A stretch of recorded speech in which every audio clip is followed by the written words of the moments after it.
Examinando as Escrituras, estamos no livro do Apocalipse, capítulo 19. Vamos ler a partir do versículo 16, e o tema é o juízo final, o fim de todas as coisas, que virá logo após a grande tribulação. Então diz assim, o versículo 16 do livro do Apocalipse, capítulo 19. Tem no seu manto e na sua coxa um nome inscrito: Rei dos Reis e Senhor dos Senhores. Então vi um anjo posto em pé no sol, e clamou com grande voz, falando a todas as aves que voam pelo meio do céu: Vinde, reuni-vos para a grande ceia de Deus. Então, em primeiro lugar, o versículo 16 nos fala sobre a vitória de Jesus Cristo. Ele então recebe a coroa, recebe um manto cor de tinto, cor de vinho, cor vermelha escura, que representa a sua vitória, a sua conquista pela sua morte. Ele é tanto o que morre para salvar o povo, para salvar a humanidade, quanto ele é aquele que vence a morte. Ele morre, mas a morte não pôde retê-lo. Ele indo à morte, ele morrendo na cruz, ele ressuscitou, ele venceu a morte. Então, ele recebe esse título, Rei dos Reis e Senhor dos Senhores. No contexto da palavra de Deus, do Apocalipse, que está falando sobre guerras, rumores de guerras, também Mateus capítulo 24, também Isaías trabalha bastante esse tema. Ele é o Rei dos Reis e o Senhor dos Senhores por vários motivos. Primeiro, ele é o justo. Ele é o que Deus coroa como Rei dos Reis, Senhor dos Senhores, como o mais justo, o único justo, aquele que vence o mal, que vence as trevas, que vence a mentira do diabo. Os demais reis, as demais nações, reis, reinos, principados, poderios, que poderiam e deveriam ter rejeitado o mal, eles acabam cedendo à tentação do diabo, à sedução da Babilônia, do mundo, do pecado, da desobediência a Deus. Então, o único que é fiel, que recebe este manto e na sua coxa um nome inscrito, Rei dos Reis e Senhor dos Senhores, é Jesus Cristo. Ele é o que é fiel ao Pai.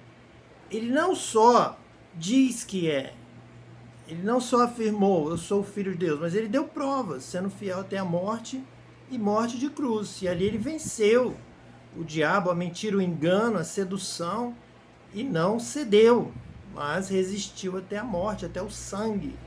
Então ele é digno de receber toda a honra, toda a glória, todo o louvor, porque morreste, porque venceste, porque realizaste realmente o propósito de Deus, cumpriste o propósito de Deus. Isso também é uma palavra para nós. Nós temos que seguir a Jesus em fidelidade, louvando a Deus, adorando somente a Deus, rejeitando as ofertas do diabo, da sedução, da grande sedutora, que pensa que pela sua aparência, pela sua beleza, vai conquistar todos os homens, toda a humanidade. Os reis, com o seu comércio, as suas grandes cidades, pensam que vão conquistar a mente de todos para viverem nas grandes cidades. Babilônia representa tudo isso. Babilônia representa a riqueza, o comércio, a luxúria, a vaidade, a própria tentação, a mentira, o engano, a soberba do mundo, que são inimigas de Deus. Então você tem que ser fiel como Cristo foi. Ele te deu o exemplo, foi fiel até a morte. Guarda o que tens para que ninguém tome a tua coroa, como o próprio apóstolo Paulo testemunhou a respeito da sua vida.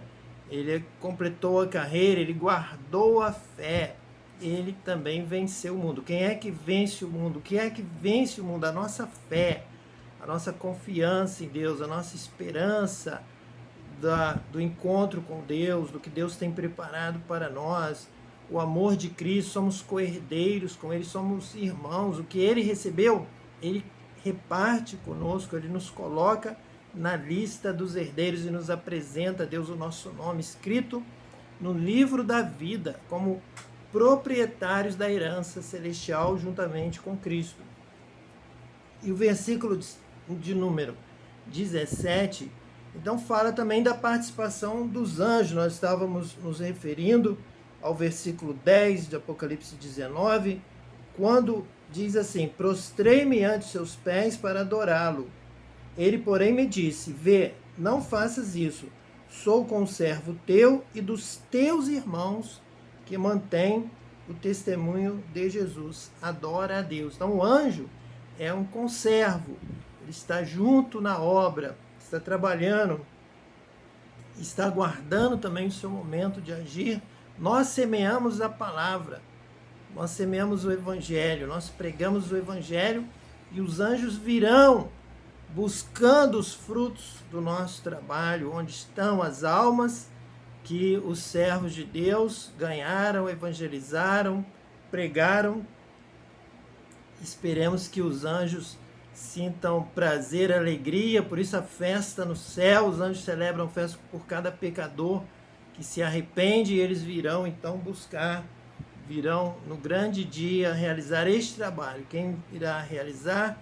Diz a palavra de Deus que nós veremos Jesus com os anjos voltando, e os anjos serão enviados, serão mandados por toda a terra, recolhendo ali os salvos em Cristo, e nós é que realizamos este trabalho. Veja que a nossa obra não é vã no Senhor.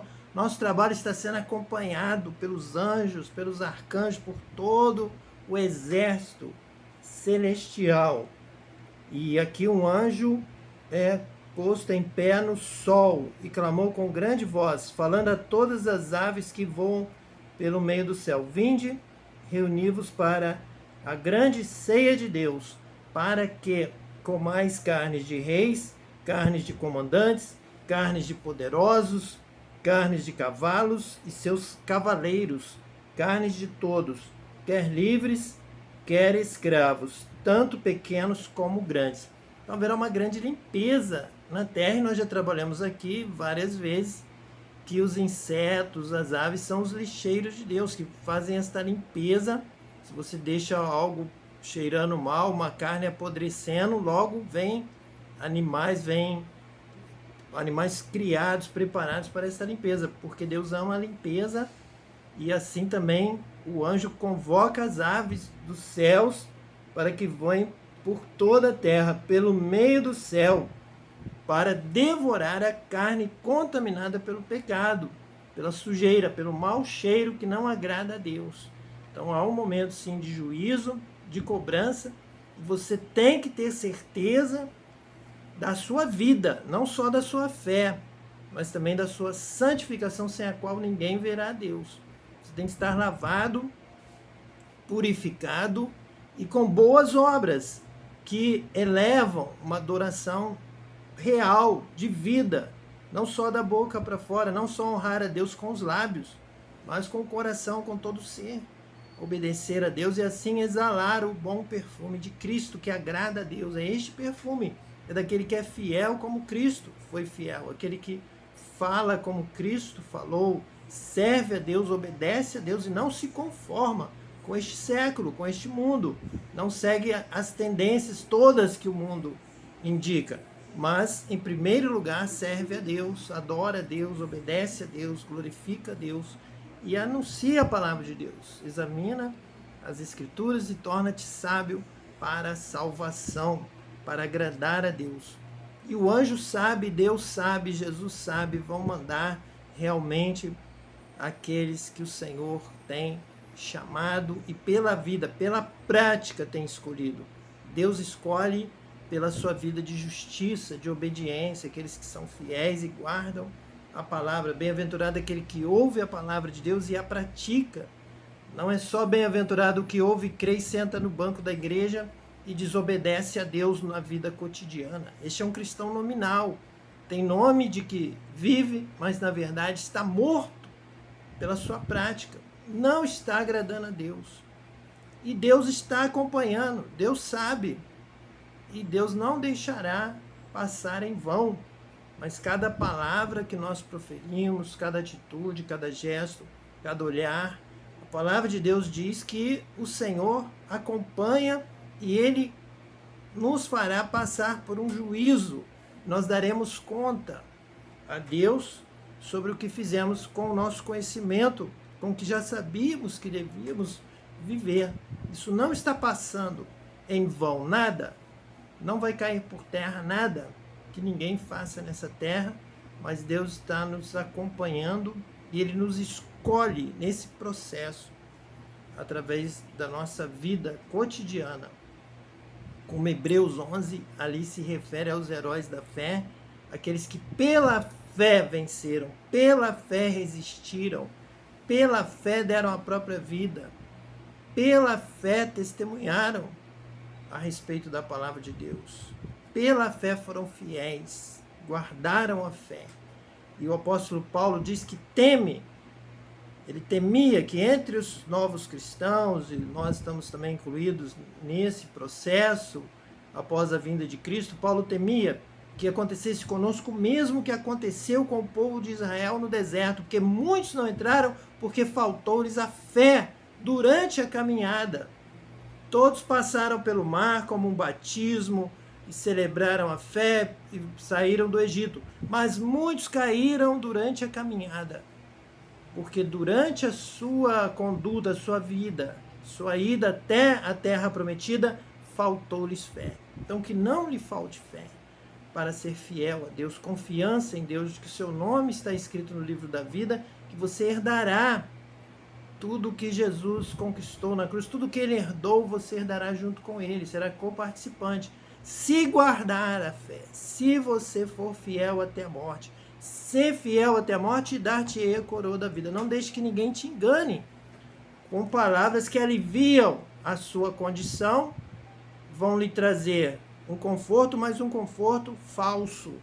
Você chegará diante de Deus e dirá: Senhor, Senhor, foi assim que me ensinaram. Mas te ensinaram errado. Apartai-vos de mim, todos vós, que praticais a iniquidade. Deus sabe tudo o que você tem feito, que você tem vivido, a maneira como você tem se portado. Então, pense em Deus, busque a Deus, conheça a palavra, pratique e obedeça a Deus, seja abençoado eternamente. Vamos orar neste momento. Senhor, em nome de Jesus, o Cristo, nós clamamos, pedimos com amor por essa vida, possa realmente estar experimentando a conversão, o novo nascimento, vivendo uma vida que te agrada, que glorifica o teu nome, ó Pai. Que haja salvação em toda a terra, conversão, arrependimento, ó Deus, para que os teus anjos, ao serem enviados para recolher, Senhor, os frutos desta terra, do trabalho da tua igreja, Senhor, possam estar, Senhor, com seus molhos cheios, Pai, na grande colheita, naquele grande dia, de vidas, de almas salvas pelo sangue do Cordeiro. Abençoa todas as nações da terra, abençoa com paz, repreende todo o mal, toda guerra, toda violência, toda mentira do diabo, caia por terra agora. Nós oramos com amor por todas as vidas e famílias da terra. Em nome de Jesus, o Cristo. Amém. E que Deus te abençoe eternamente.